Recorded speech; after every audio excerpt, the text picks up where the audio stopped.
Ever feel like some prayers get answered right away and others, well, it's like they're on hold, like cosmic hold. Today we're going to tackle what makes prayer work, and we're going straight to Genesis chapter 20. Get ready, because this deep dive into Abraham and Sarah, it takes a few turns you won't expect. It's really interesting how this story, it kind of circles back on itself.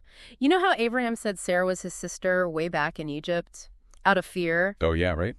Well, guess what? We're back at it again. This time it's King Abimelech of Gerar. Oh man, it's like, here we go again. You'd think after that whole thing with the Pharaoh, they would retire that plan. But what I find really interesting is that Genesis never actually tells us why they keep ending up in these situations. It's like this silence that speaks volumes. You're totally right. It's almost like the text wants us to fill in the blanks ourselves. Yeah. Was Abraham always this afraid? Was it just how risky their travels were back then? This lack of explanation, it gives us this little peek into their world, this world where a woman's beauty, it could be just as dangerous as it was, admired. Yeah. Talk about a precarious position for women back then. Their safety, even the man's life, it was all so connected. And speaking of precarious situations, here comes some divine intervention. But here's where it gets interesting. God appears to Abimelech in this dream and warns him about Sarah. Why not go straight to Abraham? Okay, so this is where the story gets really interesting. You'd think God, knowing everything, right? He just set Abraham straight. But instead, he goes to Abimelech, who's not even part of the covenant with Abraham.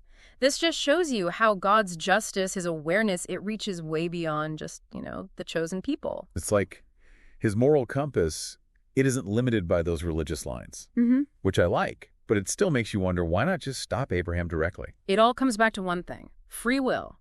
Even though Abraham is chosen, he can still make his own choices, even bad ones. And those choices, they have consequences. It shows that even in God's plan, what humans do, it matters a lot. So it's not just obey the rules. It's about that constant back and forth between what people choose and God's guidance. That's a theme you see all through history, don't you think? And speaking of pivotal moments, this chapter, it marks a pretty important first for Abraham. Yeah. For the first time ever, he's called a prophet. Up to now, he's been following God's call, facing challenges, but now his role, it takes on a whole new meaning. It's a big promotion. Yeah. But what does it actually mean to be a prophet? It's got to be more than just getting divine messages, right? Absolutely. Being a prophet means you have this deeper connection, like a direct line to God. Prophets back then, they were like go-betweens. They told people what God wanted, guided them, even prayed for them to God. And get this, it's while he's acting as a prophet that God tells Abimelech that Abraham will pray for him. Whoa! Which brings us right back to prayer. God basically tells Abimelech, don't worry, my prophet's got this. So back then, did you have to have someone like Abraham to reach God? Like a VIP pass to prayer? That's the million-dollar question, isn't it? And it's something people have been asking throughout, all of religious history. Do we need a middleman? Or can each of us reach out directly? Something to think about. But, speaking of Abimelech, talk about a fast learner. He doesn't waste any time once he hears from God. Yeah, he's like, okay, God, message received. You know what's interesting, though? The text mentions the people of Gerar being very afraid. It's kind of like that saying, the fear of the Lord is the beginning of knowledge, right? Yeah, it's true. Abimelech's fear, in this case, it kind of pushes him to really understand how serious this is. He's wandered into, secret territory, way bigger than himself. And it's not just about understanding either. He doesn't just give Sarah back. He basically showers Abraham with gifts. Sheep, cattle, servants, you name it. It's like a big, oops, my bad gift basket, ancient style. Yeah, more than just trying to smooth things over, it shows you, he had a real change of heart. Actions speak louder than words, right? He gets the weight of what he did, even if he didn't mean to, and he tries to make it right. It's bigger than just saying sorry, don't you think? Oh, totally.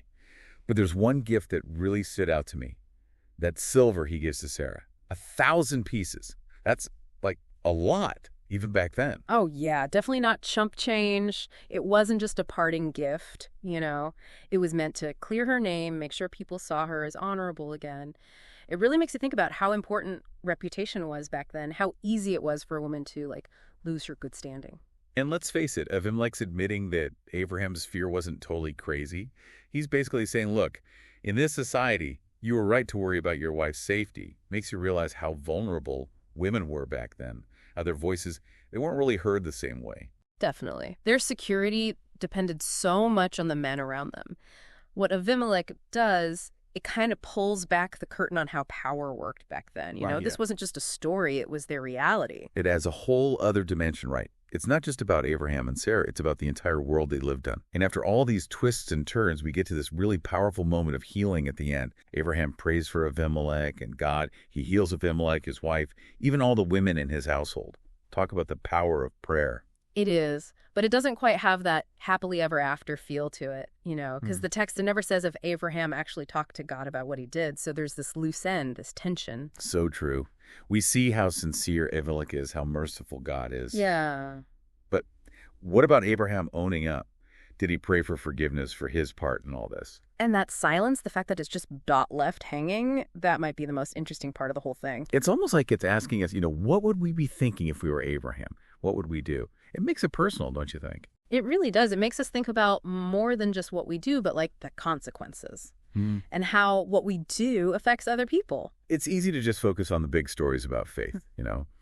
But this one, it reminds us that those stories, they happen in the real world with real people making real choices.